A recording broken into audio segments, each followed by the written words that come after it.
This Tunde Bidero. People come to my DM a lot of times, or people have privileges of meeting with me, and quite a number of times the questions everybody seems to want to ask is, how do I get funding for my business idea? How do I get money? How do I get capital to finance my business ideas? And a lot of people will say that I've written a lot of proposals, I've gone to a lot of banks, I've approached a lot of people trying to get money to start, but no help is coming my way. And some will say, well, you see, I have this brilliant and beautiful idea, but the problem I have actually, it's funding. I'm not getting, somebody once said that I'm not getting sponsor. And I said, no, nobody sponsors a business. You know, you might sponsor entertainment, sport or something, but you don't get sponsors. And I've seen a lot of times, so people will trickishly come into my space and said, oh, I want you to be my mentor, blah, blah, blah, blah, blah. And the next thing, they begin to put requests out there, I need this money, I need this. And I said, look, no, there's a difference between a sponsor and a mentor. A mentor is not your sponsor. As a matter of fact, material thing is not supposed to proceed from your mentor to you.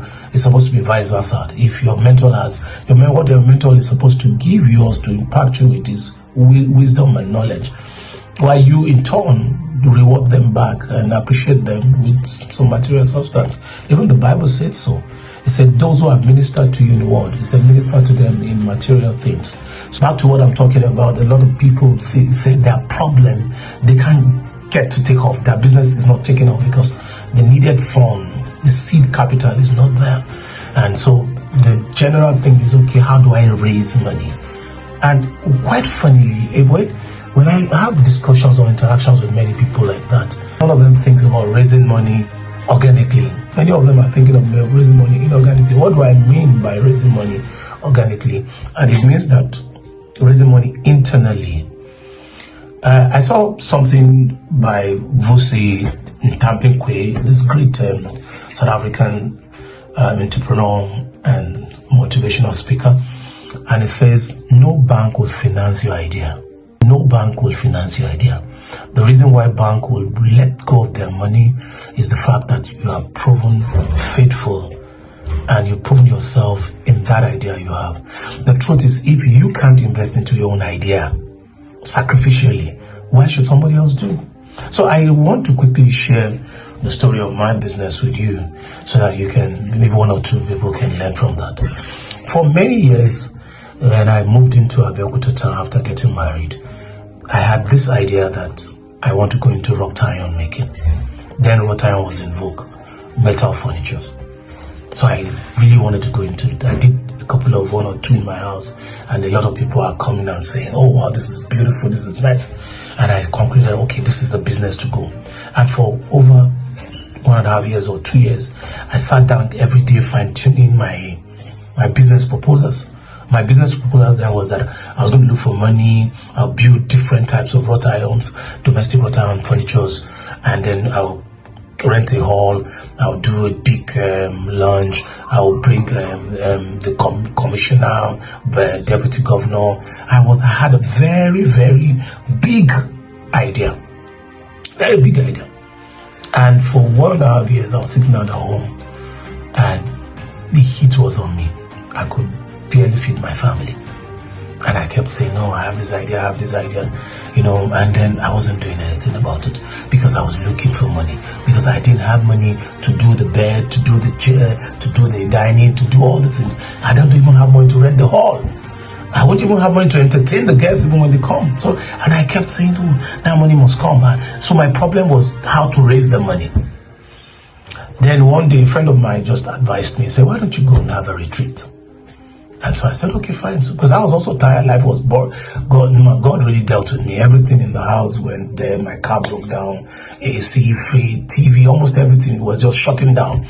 And there was no money to fix them. So when I got tired, I had to go on this retreat.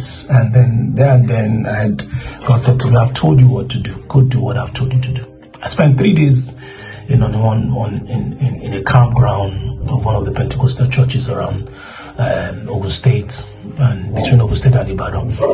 3 days. In fact, the first day I could pay for a room. The room then was 150. The following day I couldn't pay. I had to sleep in the car for the next 2 days, 2 nights. And so, but God told me I prayed night, day, everything went on to different mountains in that retreat ground. And all God kept saying, I've told you what to do. Go back home and do what I've told you what to do. And so I left the campground with not hearing God telling me, don't worry, my son, I'll do this, don't worry. No. He just said, I've told you what to do. So go back, do what I've told you what to do. So I just said, okay. So going back home, I said to myself, I said, okay, God has told me, I know what God is saying. Is this wrought iron business? And so what do I do? It was on my way back home, I started thinking, I started strategizing, and I said, I needed to say this to some people. A lot of people are sitting on the fence and say they are waiting on God. Let me tell you, God is waiting on you. A lot of people will say, well, I'm waiting on God. God is saying He's the one waiting on you. He's waiting on you to take the lead. He's waiting on you to take the first move. I read a book many years ago. Sorry, I'm digressing. I read a book many years ago written by Kenneth Hagin Jr. He said, take the first move. Very short book. I read that book in the city. He said, take the first move. The first move, God is waiting for you to take the move. Then He will step in. Many of us are waiting for things to drop on our lap on a platter of gold, but it's not going to work that way. That's not the way God works. God waits for you to move first, then He comes in and He helps you. And so what I decided to do was, okay, I know I can make wrought iron. And so what am I going? How do I market myself? So the first thing I did with zero naira. That's why I tell people I started my business with 0 naira. With 0 naira. So what I decided to do was, it wasn't too long that I got married. So I came back home, got home that day, took out the wedding album, removed all the wedding pictures that were there, got the Argos magazine that a friend got from me from the UK, where you have all kind of wrought iron pictures and design, cut them stylishly and put them in sections, sectionalize them and put dining here, bed here, couch here, divider here, bookshelves here. So I did them. I could cut out those magazines and put them in the album. And then I said to myself, I'm going to go to the banks. These are the guys that I really love. I go to where the people want my product. So I realized that, I remember that I have some friends in 1 or 2 banks. So I went to one of them and I said, hey, but can you introduce me to your colleagues? I need to share through them what I do. He said, hey, what's that? I said, I do wrought iron. He said, hey, you mean? I said, yes. So I went to, the first bank I went there was GTB. I know quite a number of the GTB guys who knew me at the beginning. They'll remember what I'm saying. So I went there and then after work hours and I said, hey guys, this is what I do. Some believed in me, some didn't. And so I said, okay, let's see what you do. So they came to my house, see the 1 or 2 that I've done. And that's how I started. So one of them, in fact, the person that really believed in me and eventually commissioned me to do the first job, didn't even come with them. In fact, she told me later that most people say, don't mind that guy. Come and see the rubbish he's packaging and said he's doing something. I don't think he's serious. He doesn't know what he's doing. But she said somehow she just believed in me. And she called me. And she ordered the dining, she ordered beds, because she was about to get married, so she was trying to put up a house. And she gave me the first money that I had. And I was able to go to the market, I bought the raw materials, and I started production. And that has been so. So the first thing I did was to market with nothing.